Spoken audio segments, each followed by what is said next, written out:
Hey everybody,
Welcome to the MYS Virtual Hangout. Here's your host, MYS Music Director, Raul Gomez.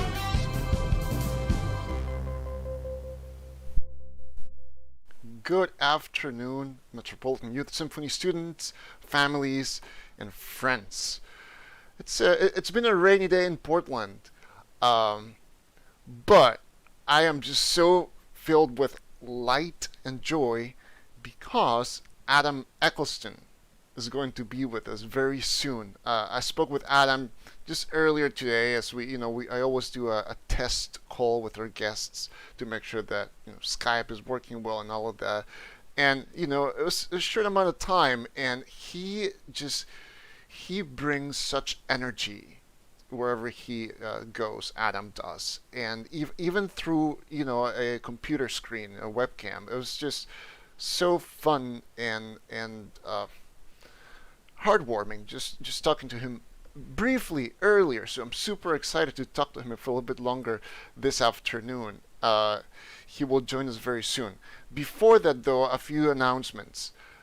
Metropolitan Youth Symphony registration is open, so all current and new MYS students can register to join us next season. All you have to do is go to our website, playmys.org, and you'll see a big button there that says register.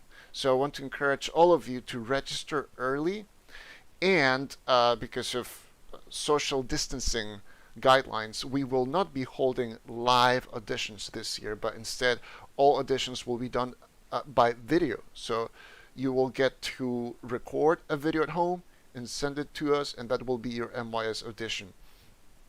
If you're not familiar with MYS, we have 14 ensembles of all levels and ages. We have full orchestras, we have bands, we have string ensembles, we have percussion, and MYS is a very welcoming place where we inspire students to excellence in a really fun environment. So I want to encourage all of you to register early. Do it hopefully maybe even today, as soon as we're done with this show. And you'll get to send your videos sometime between June 1st and August 14th. So you have time to do that part. But get registered soon. Okay, so after this show that we're starting right now at 4 p.m.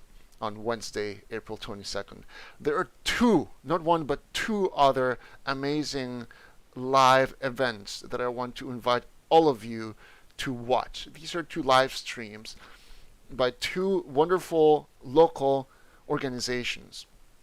One of them is Third Angle New Music, of course. Sarah Tiedemann is the artistic director of Third Angle. They have an event at 5:30 p.m. and after that at 7 p.m. Amadeus Chamber Orchestra, Adam Lamott, they have a live stream at 7. But why don't I let them tell you about it? Both Sarah and Adam sent me little videos to share with you about their programs today. So here is Sarah Tiedemann about their 5:30 p.m. live stream. Hey everybody, I am Sarah Tiedemann, Third Angle New Music's artistic director, and I was also a guest on Raul's show not too long ago. And I wanted to drop by today to invite you all to Third Angle's first ever live stream, which is happening this Wednesday at 5:30 p.m. We will be featuring local cellist extraordinaire Valdine Ritchie-Mishkin, and this is called Wine Wednesday Earth Day Edition. Now, if you're not old enough to drink any wine, please don't. Grab some tea and join us, and you'll hear some wonderful pieces, including one by local composer and cellist Nancy Ives. This is the 50th anniversary of Earth Day, so that piece is environmentally themed. And it's also cool because Valdine will be singing and playing the cello at the same time. So you definitely don't want to miss that. We hope you'll join us. Hey, everybody. So check that out. 5:30 p.m. today. That's Alma's snack time. So it'll be Alma snack and Mama and Papa wine while we listen to Third Angle's live stream. And then at 7 p.m. today, you'll get to hear this. I'll let Adam Lamott tell you about it. Hey guys, I hope everyone's staying safe and sane in this crazy time. The question for performers these days is, of course, how do we keep performing? How do we keep keeping in touch with our audience, keep them engaged while we can't have concerts, obviously. I came up with a little solution. My wife and I are doing some live stream house concerts. The tech side of it's been a little bit nuts, but we figured it out. And tonight we'll do our third one, just a violin and piano concert, full of some kind of esoteric, cool music we're calling otherworldly. So to kind of remove people from what's going on right now. Some music by Arvo Pärt, The Cool Fratres, which is an awesome violin and piano piece if you don't know it already. Something you probably don't know by Copland. And then we'll end with a little Eugene Izai solo violin movement that quotes Bach and the Dies Irae. So we'll be doing that 7 o'clock tonight. You can go to the Amadeus Chamber Orchestra's YouTube page or just to AmadeusPDX.org. So something for you to do tonight. Hope to see you there. Hey guys. Have it. So 7 p.m. at Amadeus Chamber Orchestra.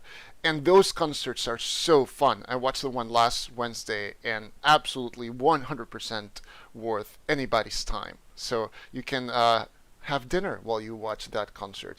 And I also want to invite all of you to go to both of their websites, Third Angle and Amadeus Chamber Orchestra, and see how you can support them in these uncertain times. Okay, of course, both of these live streams are free, and artists are doing a wonderful job of bringing community together and giving the gift of their music. But we also need to make sure to support all of them. So go to their websites, check them out, support them, and when things go back to normal, go to their in-person concerts, because they're always spectacular from all of these amazing people. Okay, so good. Okay, so it's time to call Adam. Let's go ahead. I'm gonna, as always, get Skype here, and let's call him right into the show. As always, crossing our fingers that the internet gods smile upon us. And there you are. Hello, sir. What's going on? How are you? I'm great. Let me put you up on the screen. There you are. It's great to see you again after our short conversation this morning. It's always good to see you, man, and always good to see you. This is better for me to be inside to being outside in this weather, so I'm very happy. Yeah, but your I mean, that's a beautiful little corner you have there with your piano and everything. But it looks like sunny. Is it sunny where you are right now? Not really, not really. I came back a little while ago. I went to Costco. I won't do that again. Oh, no. We had to wait in line for a long time, so it was raining pretty bad. But now it's still a little cloudy. Okay. It's still a little cloudy. Well, it looks very beautiful where you are. Thank you. Thank you. I appreciate it. So were you able to find everything you were hoping to find at Costco? And more. You know how it is. You know, you go there, and it's just like you see one thing you don't need. Let's get it anyway, just in case. And then the next minute, you look around, your whole cart is full, and it's $300 later. I know, right? It's crazy how they get you.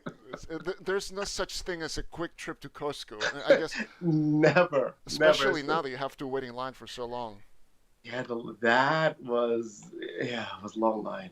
Did you have a mask and everything? Were people? I had my mask and everything. I mean, thankfully, I have enough toilet paper, but people were coming up with these huge things of toilet paper. Yeah, the currency of the future. Yeah, very much so, right.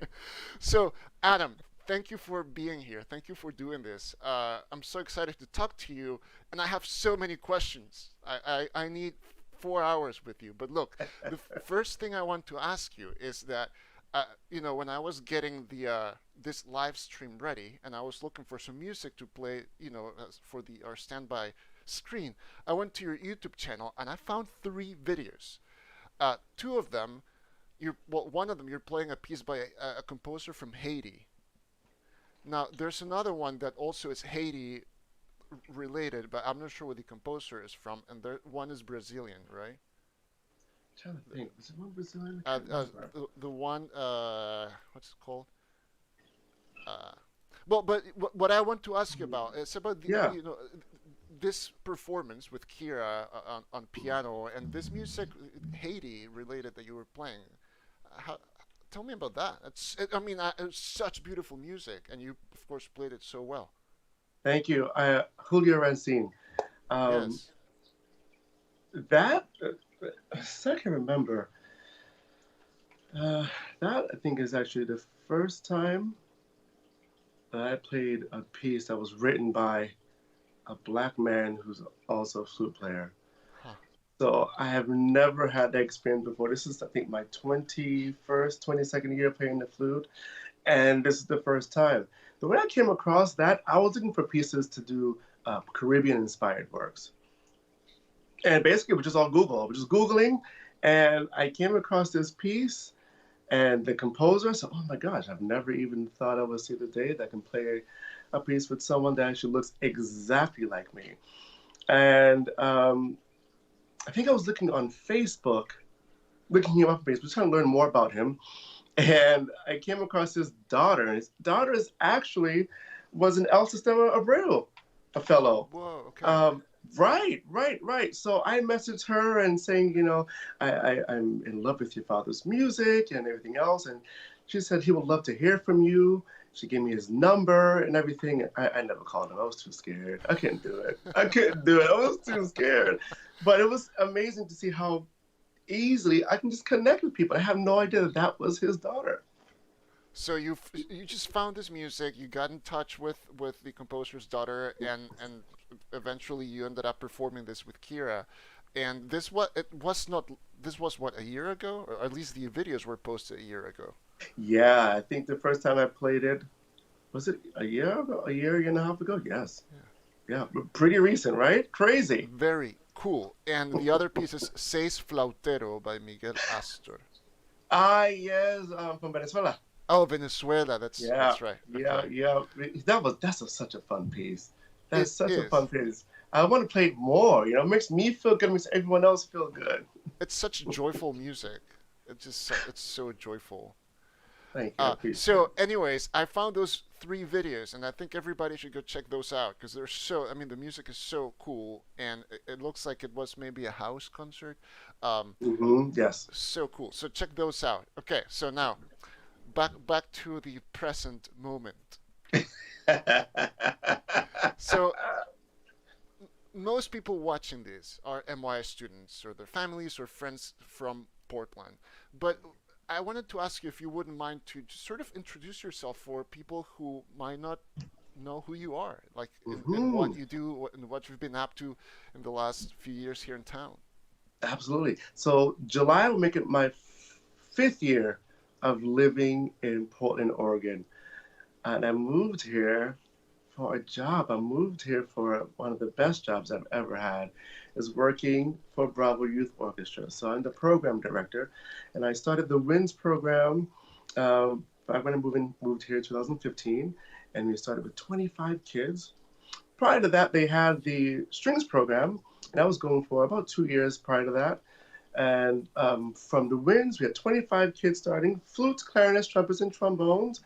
Then we moved on to now 5 years later, we have 75 kids in after-school program, and we've extended to French horn. We now have percussion, we have piccolo, we have bass clarinet. It's just grown. It's grown. And I was doing basically the same thing in Boston as well. So still working for another El Sistema inspired program.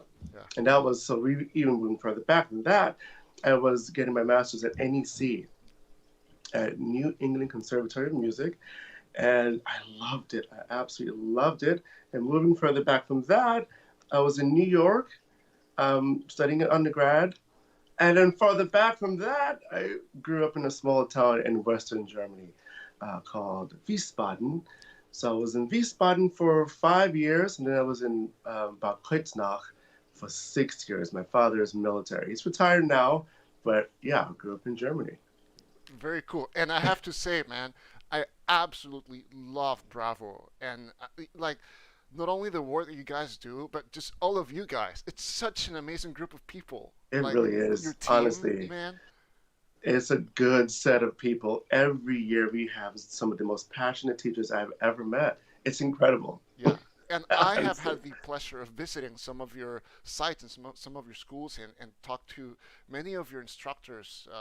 And it's just such a great group of people. And it's so exciting that our young, like, kids in schools here get to work with you guys. And I'm just so proud to see, how Bravo has grown and it continues to grow, and you guys continue to innovate and just have such a powerful impact on so many kids and their families, right? I think now we're at the after school program in all sites. I think it's 200 or almost 200, around 200 kids in the after school program. We also do in school music for younger kids, and that's at this point hundreds all throughout North Portland. It's fantastic. I mean, it really, really, really is. I think the hardest part right now for all of us is that connection with the kids that we just can't get. Yeah. So like you all, we're trying to be creative and innovative like you all. So we're trying to do online classes and online lessons. And that's been giving us some type of a sense of belonging, but it's just not the same, Yeah, there's no substitute for the, just the community, right? The and like to commune, right, Yes. with each other and with these kids who are making music Yes. and learning from you guys not only about music but about many other things and learning many other skills that they will apply in other areas of their lives. Absolutely. We just started this year a mentorship program where we are actually paying some of our students to come in and help and mentor our younger kids. But they have to go through a whole process. And this is set up, thank goodness, to Natalie Neshiba. She is phenomenal. She has helped to set up this program where the kids have to do a whole process of auditioning and submitting a resume and all this. So, and they've never done that before. They're just started their ninth grade year right now. So they don't know anything about how to apply for a job, anything of that sort. So we give them all those skills now, and we're paying them pretty good money. Actually, I wish I had this type of job when I was in high school. So we're just trying to give back to community in whatever ways we can. Yeah, it's transformational without a doubt, and just so exciting. It just gets me so pumped to just talk about it. But look, you have been kind enough to. Oh no, wait! I was gonna introduce your performance, but before that, we need to do your two truths and a lie. Okay, so let me explain what this is for our viewers. Even though most of you are familiar with the format, but we ask each of our guests to submit 3 statements to us. 2 of them are true, 1 of them is false.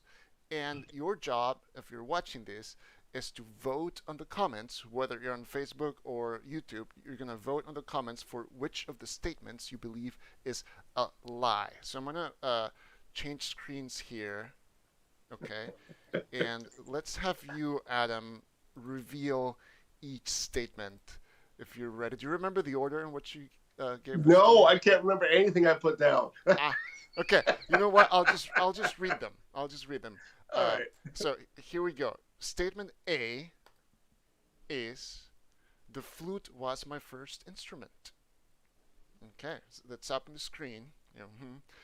Statement B, I have a cake business.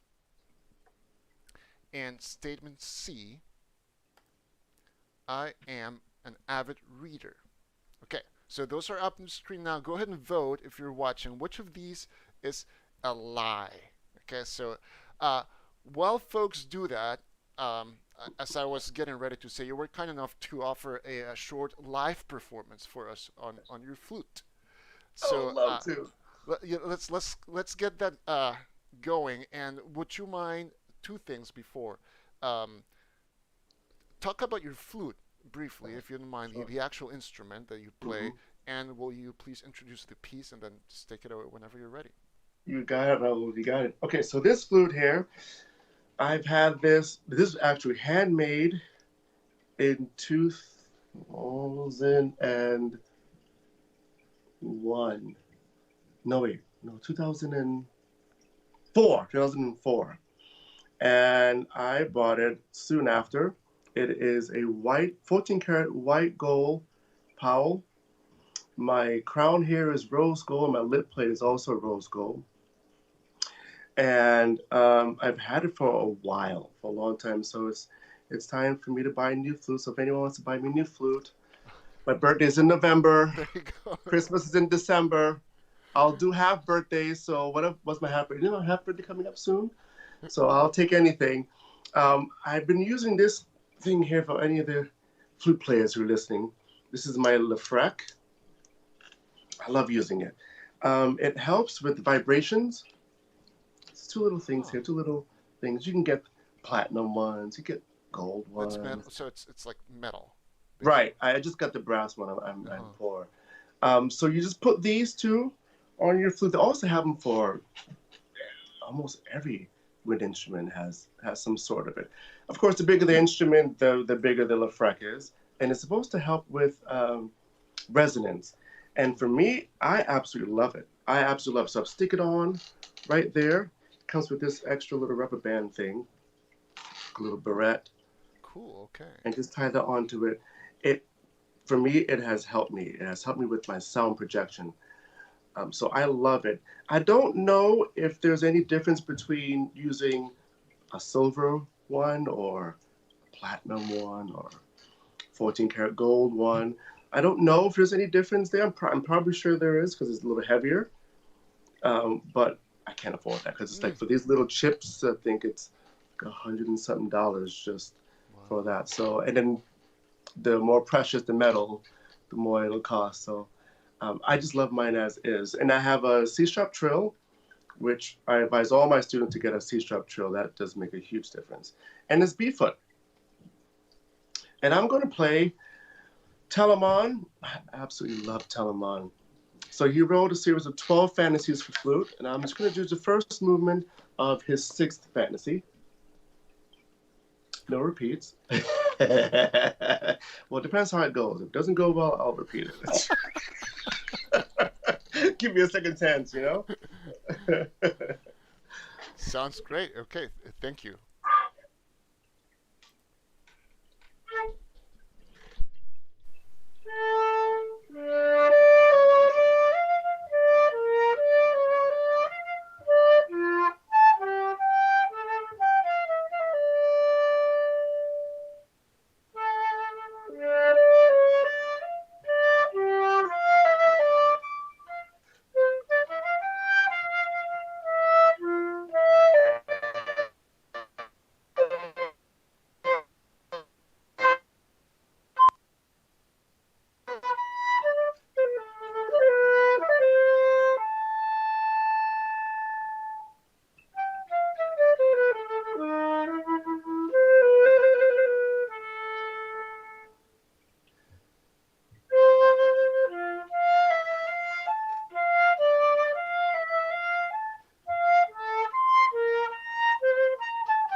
Beautiful. Thank you for that. And let's put our hands together for Mr. Adam Eccleston on the comments, you guys. So show those applause emojis. Thank you. So let me ask you, have you, with the current situation that we're basically in lockdown, has that given you more time to play, or has it been the opposite? A lot of time to play. There have been a lot of things that we had to figure out with Bravo, just in terms of how are we going to still interact with the kids? How are we going to help them? The ones who are in need of help, how can we help them? So there's still a lot of questions so that we were trying to figure out. But there I do have extra time to practice, and it's been so good. It's been so good. Just um, reminiscing, pulling out pieces that I haven't played in ages, learning new ones. It's been fun. It's been healing. It's been Yes. healing. Yeah. I mean, I like to stay at home. I've built my home so that it's a sanctuary for myself. So I like being at home, but even for me, this is ridiculous. It's a bit much now. But Patterns has been nice. I have neighbors and they haven't complained, so it's all right. So no piccolo practicing then. Oh gosh, I rarely pull that out. That's only if I absolutely have to, and I go to my bathroom to practice that. Uh, but so here in town, though, of course, you do your work with Bravo, but you also perform. I mean, you've played with the Oregon Symphony and with Amadeus Chamber Orchestra. So well, I'll tell you that in my case, I didn't get to play as much as I would want to, violin or viola. But whenever I have a concert that I have to play at, that forces me to like get back Hmm. into shape. Right? Do you find yourself in your practicing like it's sort of like performance oriented and like or project based, or are you able to keep sort of a routine that takes you just week to week? That is an excellent question. It is hard to balance the two. I love teaching. My dad has always said that I'm going to be a teacher. I was like, no, I just want to play the flute. But he was right. I love teaching, but I also love playing my flute. Like I said, this is maybe my 21st or 22nd year now. I love it. Like I absolutely love playing the flute. Now, there's been a lot of sweat, blood, and tears, that's for sure. But I absolutely love it. So I am willing to do whatever it takes. So, and let's say if I'm playing with the Oregon Symphony, if I have to get up at 6:30 to get my work done, I do what I have to do. If I have to stay up late and practice, I do what I have to do. If I have to bring my flute with me to work and practice in between when I have some time, I do what I got to do. I love performing. I love doing both. So sometimes it is project based of practicing routines. It just depends on what I have going on with Bravo. If it's this time of the year, which I've done recitals this time of the year on top of running things in Bravo, it's been tough. It has been very tough, but I just think about the outcome. What's the outcome? This is what I want, so I got to do what I have to do. And then when it's slower months, like September, October, November-ish, I'll practice. I'll practice a little bit, but it's harder. It's harder during the springtime. There's a lot more things going on. Yeah, things get busy, and Yeah. time management is hard. And you know, I see this in our students at Mm. MYS, especially the older students who are in high school. These are very um, these are young people with lots of passions and interests, right? So at school, they have their academics, they have sports, they have creative things they do that often are not only limited to music. So in my conversations with them, we often end up talking about time management and how Yeah. do you divide your time and your attention and your energy to all these different things that you're passionate for. It's, you are 100% correct. I talk about it with my private students. I talk about it with my students here in Bravo. It's not easy, but I tell them that it's easier now. They don't have any bills to pay. They don't have to go grocery shopping. I said, do it now. They'll figure it out now so that when you have all these things, you're better equipped. It is hard.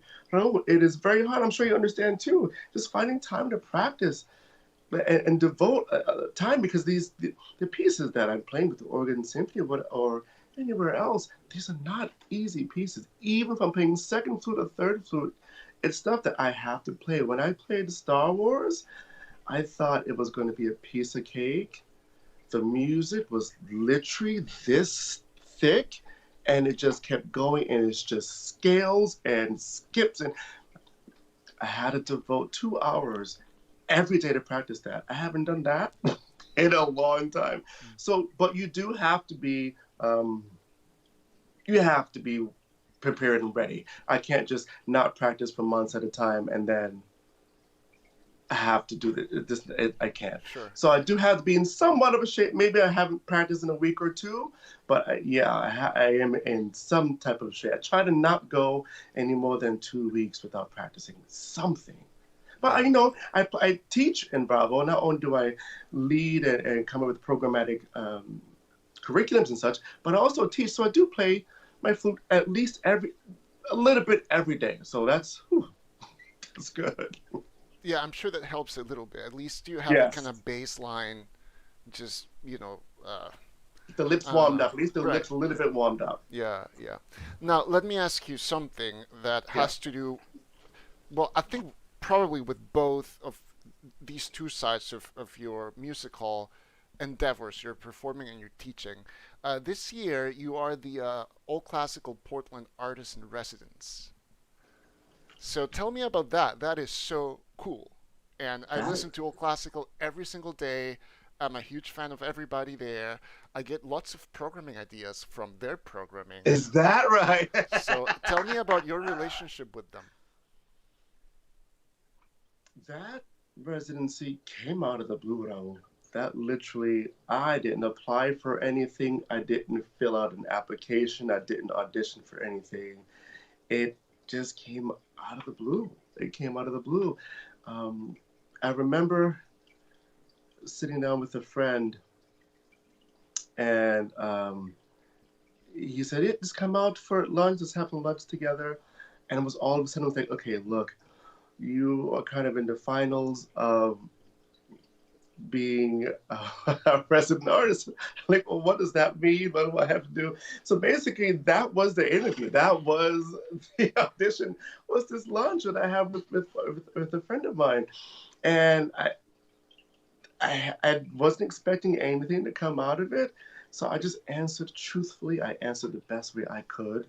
I was me the entire time. Because when you have too much time to prepare for something, that's bad, right? You get too much in your head.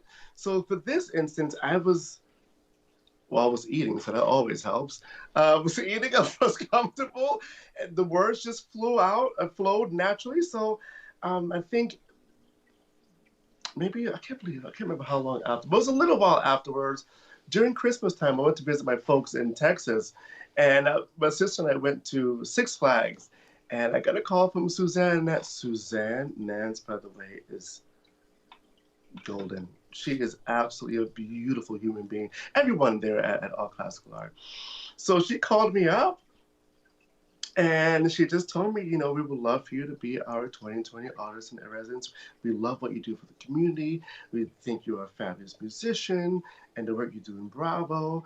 And all you hear in the background is like yelling from the people on the roller coasters and all these different things happening in the background.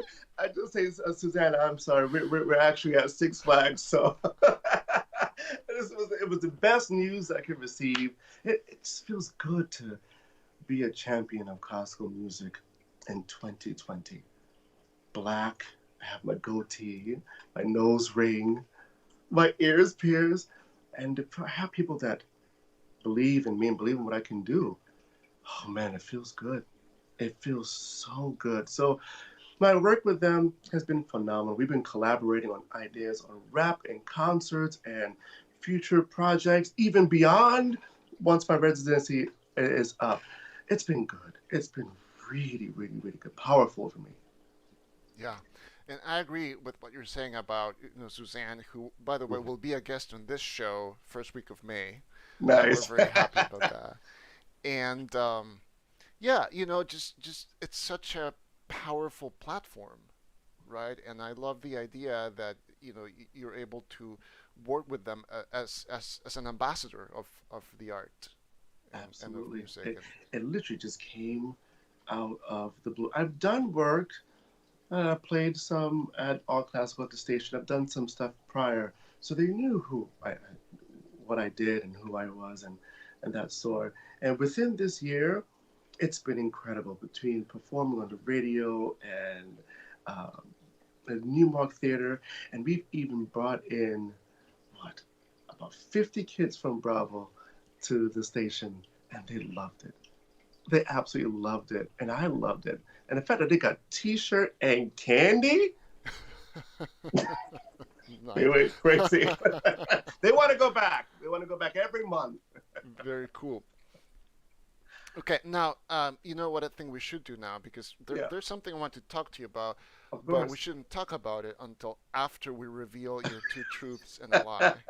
Okay, so we have a few votes on the comments. If you just joined, there are three statements on your screen right now. One of them is a lie, and we want you guys to vote on the comments for which of these three statements you believe is a lie about Adam Eccleston. Okay, and while we're giving folks a few more seconds Hmm. if they haven't voted, but let's go ahead and reveal one of your truths. One of my truths, I do love reading. Okay, all right. I do So love reading. This is my latest book. This is absolutely phenomenal. It comes from a series called The Children of Blood and Bone. This is the second book, Children of Virtue and Vengeance. It's good for high school. It's a good high school read and a good adult read. So anyone who's out there that loves to read, check this book out. This author is amazing. is Tomi this Adeyemi is phenomenal. Nigerian. She's a graduate of, is it Harvard? She went to Harvard for English literature, and this is the second book. We hopefully will get a couple more. I know there's a third one coming out, and I'm hoping in the next couple of years it's going to be a movie. Oh, it's going to be okay? good. So it is It's fiction. going I to be was good. going to ask you if it's fiction. Yeah. Awesome. Yes, it is. So About. statement C is true. You're an avid reader. Mhm. Let me ask you something Mhm. about that. When Of course. are you able to read several books simultaneously, like, or do you have to like start and finish, especially when it comes to fiction? It's like you have several like storylines going on like back in your head. Right. Right. For me, I like to read multiple books at the same time. I can't do more than two, though. Then it gets too wobbly in my brain. And But yes, I do like to read a lot. It's nice. and do you do any reading in German or Spanish? Spanish. Okay. Spanish for sure. Raul, I'm forgetting things. My mom's side of the family is all from Panama. My mom actually grew up speaking, she was bilingual since she was born. Now, my grandfather is first generation Panamanian, but his mother, my great grandmother, came from Barbados. Mm. So they all came to help with the Panama Canal. The majority of people that helped with the Panama Canal were Caribbean, so from Jamaica or St. Lucia, but a lot of people from Barbados. And my great grandmother was one of them. And she had my grandfather and his siblings, and then my mom and her siblings. And yeah, so I tried my best. My mom can still speak Spanish fluently. Everyone can, except for the kids. So I'm trying to keep it up with her. I'm trying. Yeah. Well, it's hard if you're not kind of forced to, right? Because that's like with Alma, with her daughter. Like, I try to speak Spanish to her as much as possible, but Sarah, my wife, and I's relationship was built in English, Yes. right? So that's her love language, and it's just Yes. hard to change that. But Yep. I'm trying my best to make sure that Alma at least hears it, relatively often. Of course, when she Skypes with my mom and dad, Mm. I mean, they don't speak English, so there's that for sure. Ah, okay. I love that name, Alma.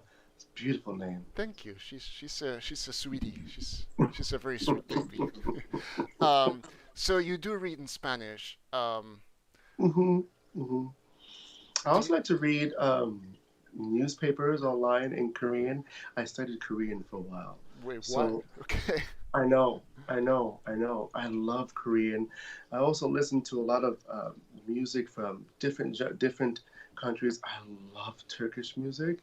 Oh my gosh, I love Turkish music. So, for a long time, I love finding the lyrics for Turkish music and then translating it. It's, it's so fun for me. It's like a puzzle. It's a complete puzzle, and I love it. I know. I'm weird, but yes. Do you have like maybe you've been asked this question before, but like your deserted island, like top three books? Oh no, I've never been asked. Oh no, never been asked that. Um, That's a good question. It's a big question. I mean, it's you know. I don't know. It will have to be. They will all. Well, no, that's not true. Well, one would have to be some type of a cookbook. Okay, okay, that's smart. I love cookbooks. They're so good. They're really, really good. It's just the way that they come up with these different recipes and how you do it. I like the ones that have different cultural backgrounds. I love those ones. So some type of a cookbook, something that's fiction, a different world, magic of some sort, and then a third book, something like a self-help, something that's help me become a better person. Those always help me a lot too. Cool. I think that's a good starting point. I mean, I'm glad that in this current situation we didn't have to pick, right? We can just have them all. Have it all. Yeah. Okay, so that's a true statement, and Yeah. by the way, my mind is blown that you can also read Korean and all of that. But anyways, so we have two statements left. There's definitely a trend in the comments, but let's go ahead and reveal your second truth. My second truth is I do have a cake business. All right. I do. And people in the comments, they all guessed A. So they Did really? they were correct in saying that A is a lie. So let's Yes. start with your lie. So okay, two things. So which was your first instrument? And also I would love for you to recount the story in the first paragraph of your bio on your website. Yes. So yeah, so my first instrument is actually the trumpet. I played the trumpet for a year before I switched to the flute. And the way that worked is I had a very good friend. Her name is Joanna Benoit. Even to this day, I remember her name. I've tried to look her up on Facebook or Instagram. I can't find her. But Joanna, if you're hearing this, all this is because of you. So there was Joanna Benoit. She played the flute. I loved the way it sounded. But she would never practice.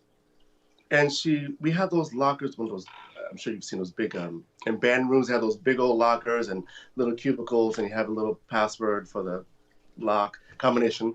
And she would never remember hers, so she would put hers with mine, her flute and my trumpet in the same locker. We did that for a long time. And then one day, I took it upon myself and I said, let me go ahead and take my trumpet home and her flute and practice it. So I did that, I would say probably about half a year. Half a school year, I did that. So I did it on Friday, so at least I had the whole weekend to practice it. I didn't know the fingering. I didn't know anything about sound. Now, back then, I couldn't just go on YouTube and just look it up. I couldn't do that. So I had to figure it out on my own. I brought her book that had the fingering chart in it. I just figured it out. And then one day I was running late from putting the flute in the locker. And she came in and she opened her case and she said, why is my flute wet? And why is it moist? Why is it warm? I'm like, so she didn't know about this for like 6 months or whatever, like half a school year. didn't know. Wow. Didn't know. So when did you eventually get one, a flute? Then that next year I switched. I switched to the flute. That next year I switched. It was a calling, man. It was a calling, and I wouldn't take it back for anything. To this day, I like other instruments. I love the piano. I love the cello. I love the oboe. I love the harp. But there was nothing like playing. I loved it. Once I switched, that was it. That was it. Now, it was very difficult for a long time because I was teased a lot in school. I was teased a lot. Now, I wasn't a jock back then. And, you know, I did tennis, but I didn't really do sports like that. I was more, you know, did my own thing. But I was teased. I was bullied a lot in school. a lot. It was considered a girl's instrument, you know, and I didn't want to have that. I didn't want to be affiliated with it in that sense. But even with all the teasing, I mean, it was bad. It was very bad, and all the teasing and the bullying, I stuck through. I stuck it out because I knew this is what I wanted to do. No one's going to change that. You know, so when I have students in the program now, you know, young boys who are playing the flute, I love it. Or young girls who are playing the French horn, I mean, the trombone, I love it. I love it. I love it. I don't push them in any particular way. They get to try these instruments, and which ones that they consider to be their favorite, the ones that they connect with, will be theirs. I love it. Let me ask you this. I mean, in what ways do you feel like that bullying, or basically just sticking to your guns and just dealing with that over time, like in what way did that shape you, if at all? Looking back. When did it shape me? I mean, that's a hard question. I can't tell you when it shaped me, but I can tell you when I've developed a tough skin. Okay. I can tell you that. It took some time. It took some time to develop a tough skin. I knew I was doing something that was unique. I knew that. I knew that because I remember all the flute players were all girls. But yet, when I started to have this fascination for the flute, all of my heroes, all the people that I was inspired by, were all men. Were all men. Now, none of them looked like me, but they were all men. So I'm like, why are they making fun of me? But yet, the greatest of the great are men, which they are amazing female flute players. Amazing. But at the time, that was what I kind of gravitated to at the time. And actually, when I, being at home, I've been looking at like old photo albums and stuff like that. Bro, look what I just found. You won't believe this picture here that I found. This is me in 2000. Either it was 90. I don't know if you can see me. Let me see if I can point myself out. I am right there. Because I don't know if you Yeah, can I see you. I'm Wow. right there. Okay. This, well, I think it was either 99 or 2000. So I must have been around 14 or 15. You couldn't tell me nothing, Raul. You couldn't tell me. I loved playing the flute. I knew I was the best. You can make fun of me. You can do everything. But listen, once I put that flute in my hand, oh, it's over. Look at me. I'm the only one, Raul, that have on white socks. Wow. Wow. And I was proud of those White Sox too. Anyway, so I don't know when exactly and how that shaped me, but I know when I developed a tough skin, and I knew that early on, I knew this was for me. Even though all the little jocks, the football jocks and everything else, basketball jocks, made so much fun of me. It was bad. This is what I wanted. I knew I was good at it. Yeah. Plus, I mean, exactly. Let me ask you this: at what point did you know that you were going to have a career in music, or that I mean, did you know that early on? Did it come to you at a later point? I started playing the flute when I was 12. The next year, it was clear. Very cool. But it was clear. I never wanted to do anything else. No, I had, and I'm sure a lot of students would understand this. You know, they have their relatives telling them, oh, you can't make a career out of music. You can't do much with it. You're going to live in a poor life. You're going to be struggling. It's too competitive. It's too expensive. My parents are not wealthy. Well, now they're living quite comfortably. But when I was younger, no, I was on low for free and reduced lunch. Yeah, that they did not have a lot of money. My parents grew up listening to Patti LaBelle and Shaka Khan and that type of stuff. Here's this kid, their firstborn child, loves classical music and went to organ concerts on Saturday mornings. ah. So, from very early on, it was very different. Um, but I knew that that was what I wanted. And that right there, Raul, has kept me focused all these years. All these years. I wish I got into more trouble. I wish I did. I really did. But that was what kept me going. I didn't want to do anything else. Very cool. Okay, so now fast forward to right now, and going back to our two truths and a lie here. Okay, your laser focus on music has not prevented you from exploring other avenues for your creativity. So Bingo. let's talk about your baking, please. That came about. My family's always loved to cook. Latinos, we love cooking. Yeah. My mom's side of the family, they weren't necessarily bakers, but they were always in the kitchen making something. And on my dad's side as well, they're from the South. They're from North Carolina. So they also love cooking. So I grew up in a household of cooking. And as the firstborn child, I naturally kind of gravitated towards some of those traditions that were part of my family. And baking, I was going through a really hard time, and I needed an additional outlet. Flute wasn't enough, music wasn't enough, going to the gym wasn't enough, jogging wasn't enough. I needed a different outlet. I was going through a really hard time. And I was like, oh my gosh, I've always loved cooking when I was younger and like baking.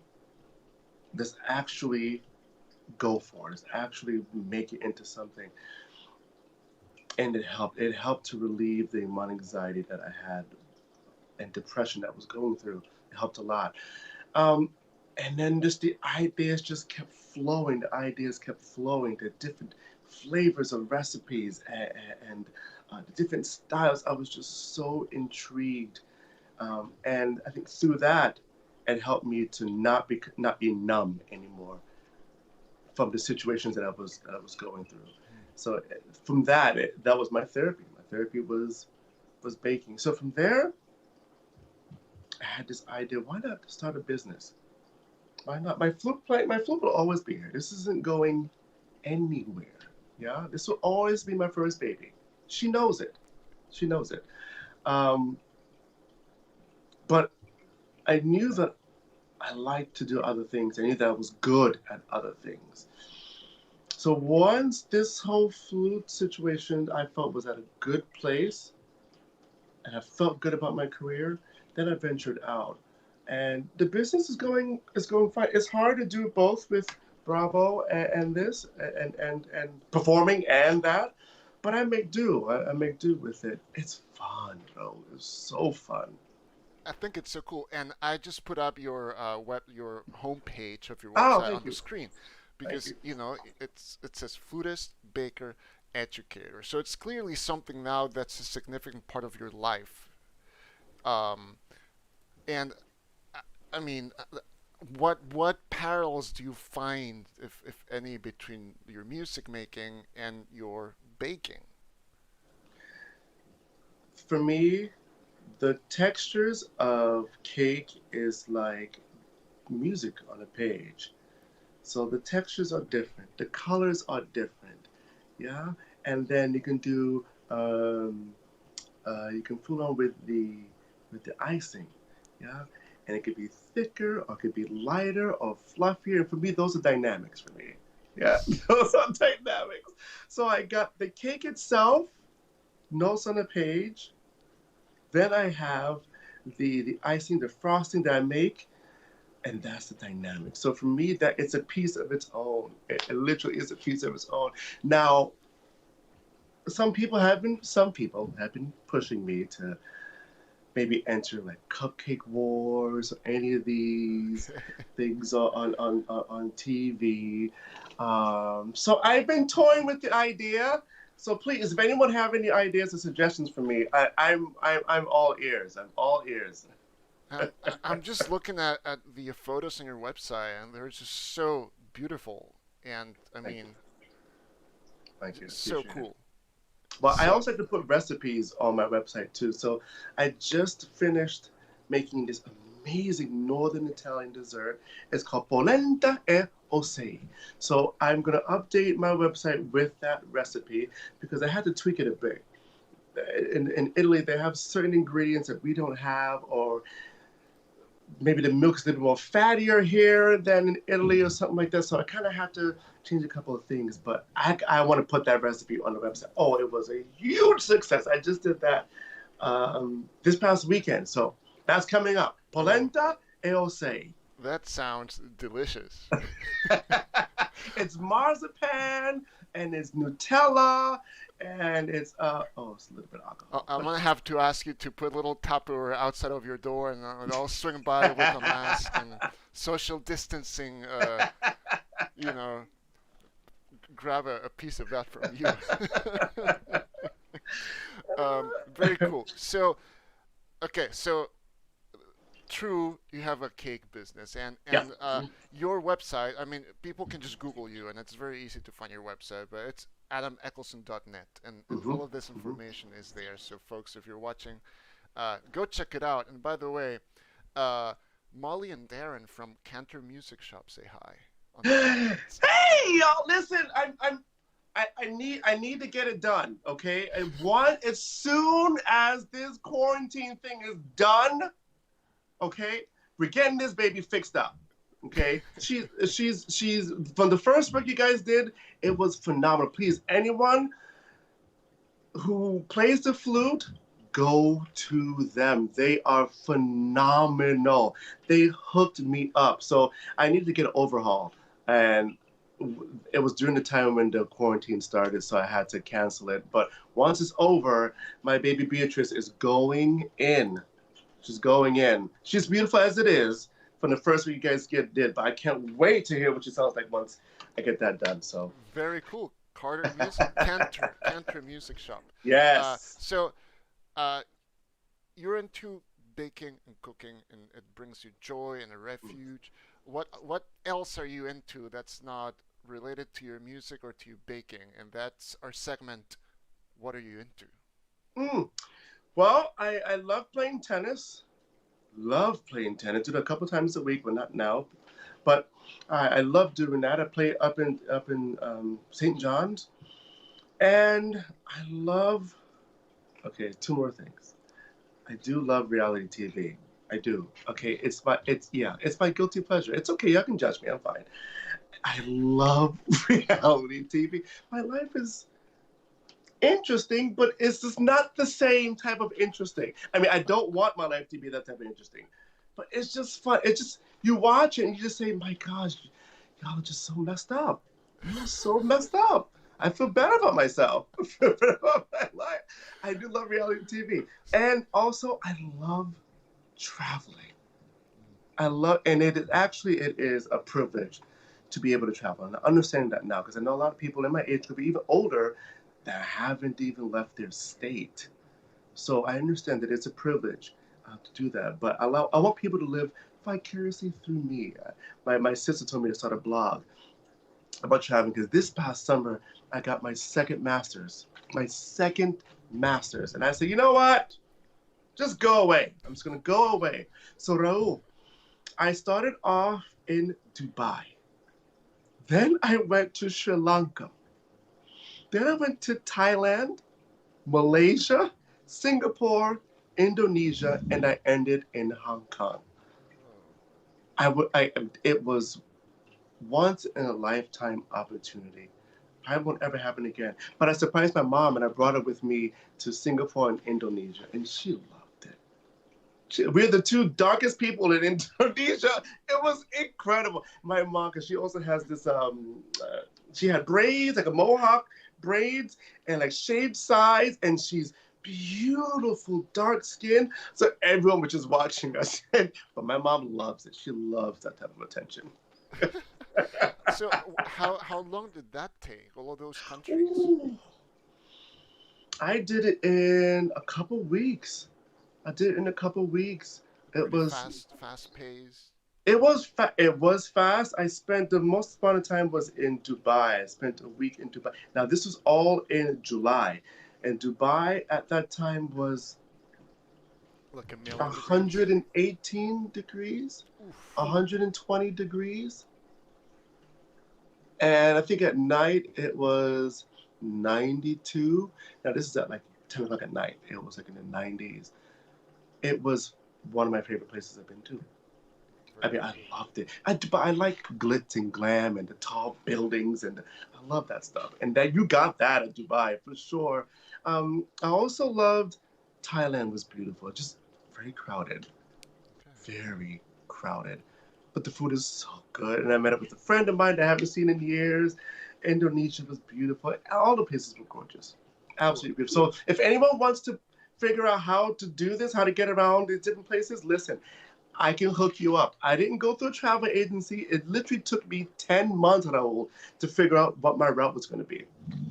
I did everything. I did the Airbnbs, the hotels, food. I figured everything out. So, yeah, let me know. That's I'll be well, your own travel agent. sounds like a blog. Sounds like another job I could add to my resume. Uh-huh. And speaking, going back a little bit, I mean, we're out of time, unfortunately. But going back to your reality TV, What do we call it? Reality TV. I was Extravaganza. oh, I was gonna say your liking of reality TV. There's a specific word but it's not coming to me. But Eri Nogueira wants to know in the comments if you're into Tiger King. Ari, you know what? I actually have not seen it yet. Now, I've heard a lot about it. I haven't seen it yet. So that is next on the list, Ari. I've been hearing so much about it, but that's not what I'm watching right now. I shouldn't say it. Oh, gosh. Real Housewives of Atlanta.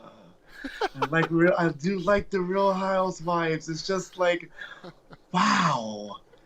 This is wow. So I like that. I also watch Love and Hip Hop. It's so bad, but it's good. just the way you're saying it is making me laugh. Look, true story about Tiger King. Yeah. Maybe 2 weeks ago or whatever, everybody's talking about Tiger King, and turn on Netflix, like it like goes by, like the previews or whatever, and Right. people are posting about Tiger King. I didn't know much about it. I wasn't paying a lot of attention. Then Sarah and I finally, after putting Alma to bed a couple of weeks ago, we sit down and we're scrolling through Netflix. It's like, oh yeah, let's watch this. Fine, the first episode. So we start playing it, and then we get through the intro, and I turn to Sarah and I say, wow, it's really high production value. Who's the actor? Who's the lead actor? Man, and then she looks at me and she's like, wait, are you serious? I was like, what do you mean? Wait, is this, Yep. no, cannot Yep. be. So I had no idea, and my brain exploded. I thought it was, a mockumentary, like a really, really, really well-made mockumentary. Right. I could not believe that this is real. So, but we only saw the first episode. We haven't seen the rest. Well, I have time, so you know what? I've been watching some other shows trying to catch up, but I think I'm gonna make this one top priority. So thank you, Ari. Thank you, Raul. It's going to be a top priority. I'm going to blog about it. Yeah, it just keeps getting crazier and weirder by the minute. Anyways, so and you said tennis. So you and I are going to play tennis when things go back to normal. It's happening. Once we get the clearing, Raul, Yes, it's happening. I've been looking for a tennis buddy since I came to Portland, so I'm very excited to know that you play. Okay, so before we let you go, we have our last segment that we call The Plug. So if there's anything you want to share about, bring people's attention to online or otherwise, this is your space for that. I'm so happy that Ari commented. So Ari worked for Bravo for a while. I remember when I first met him, when I first moved here, I said, this person is incredible at what they do. As a teacher, as a musician, she is phenomenal. And to be in an environment with people like that when I first moved here, it solidified my reason for moving. Because I left everything. I left everything in Boston to come to the Pacific Northwest. This was not on my radar at all. So it was people like her, people like Bonnie, people like Bonnie Reagan, who's one of the founders of Bravo, people like Seth. Seth is one of the purest hearts I've ever come across. Uh, Natalie, there are just so Mark, there are just so many people that has made my transition here beautiful. And because of them, we've had kids who have traveled nationally for different events. For instance, we have Yola, with the Orchestra of LA. We have 4 kids this year that got invited to play with the Yola National. Now, we don't know if it's going to happen, but I want to give those kids a shout out. That is Ailey, Avians, Lana, and Roberto. This is all of their first times auditioning, and they got in. Last year we had one, and it was phenomenal. It was phenomenal. So the things that Bravo is doing for the community and beyond, I couldn't ask for a better job.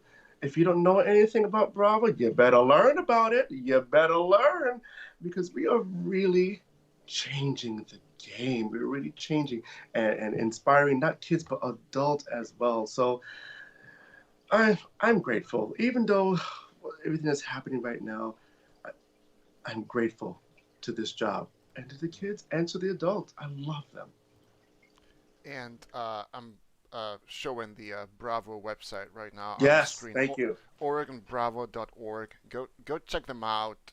Again, I'm such a fan of everything that you guys do, and I feel so lucky to be in a town where we have organizations such as Bravo and individuals such as yourself doing such important work. So check them out. And by the way, I love your what music are you made of? The campaign. Campaign. Yeah, I think it's so wonderful. And Joe Kai was a guest on this show a few weeks ago, and he's a board member Isn't he of great? Bravo. And he asked me that question on the air, and it was fun to talk about that. So check it out, you guys. Bravo, OregonBravo.org. And Adam, thank you for spending time with us and for playing such beautiful music for us and for just bringing light into this overcast Portland afternoon. Tell me about it, Raul. You're amazing. I remember when you first moved to Portland, you brought a sense of hope and innovation to this small city in comparison to New York or even New Orleans. So you're bringing something completely new. And I appreciate you, brother. 100% I appreciate you. So thank you for all you're doing at MYS, at anywhere, everywhere. I appreciate you. Thank you. That really means a lot. So it was so awesome talking to you. I cannot Thank wait you. to play tennis with you Yes. and hang out in person. So thanks again, and we'll be in touch. So Thank you. I'll let you go now, Adam, and we'll wrap up the show. Thanks. All right. Thank you all. Take care. Okay.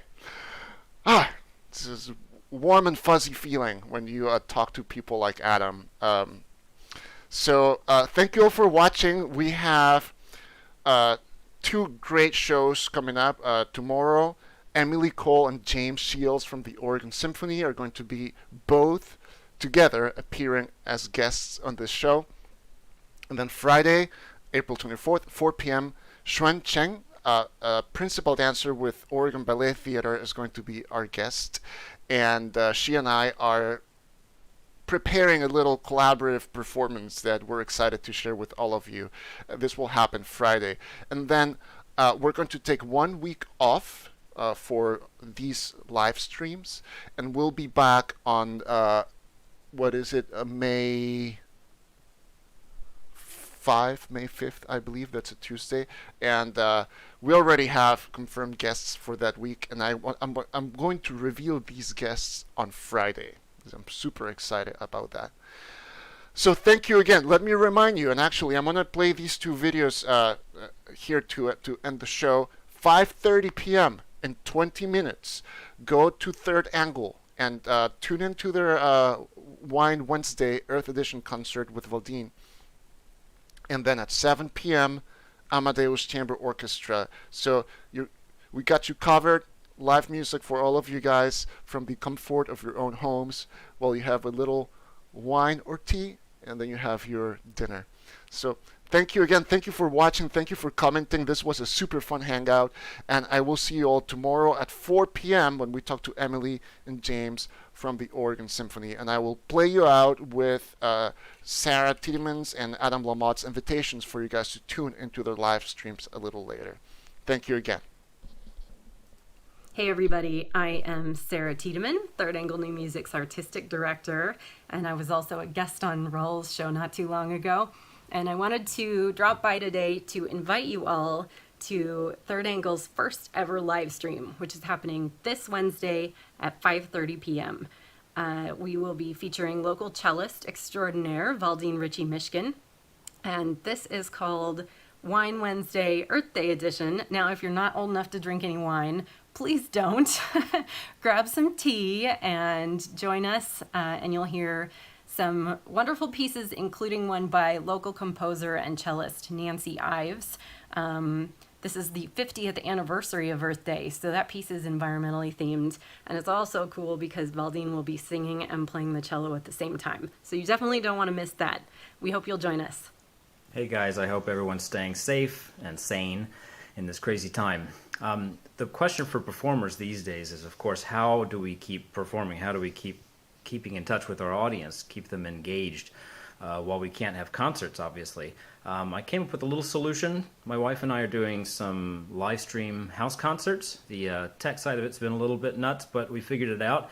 And tonight we'll do our third one, just a violin and piano concert, full of some kind of esoteric, cool music we're calling otherworldly. So to kind of remove people from what's going on right now. Some music by Arvo Pärt, The Cool Fratres, which is an awesome violin and piano piece if you don't know it already. Something you probably don't know by Copland. And then we'll end with a little Eugene Izai solo violin movement that quotes Bach and the Dies Irae. So we'll be doing that 7 o'clock tonight. You can go to the Amadeus Chamber Orchestra's YouTube page or just to AmadeusPDX.org. So something for you to do tonight. Hope to see you there.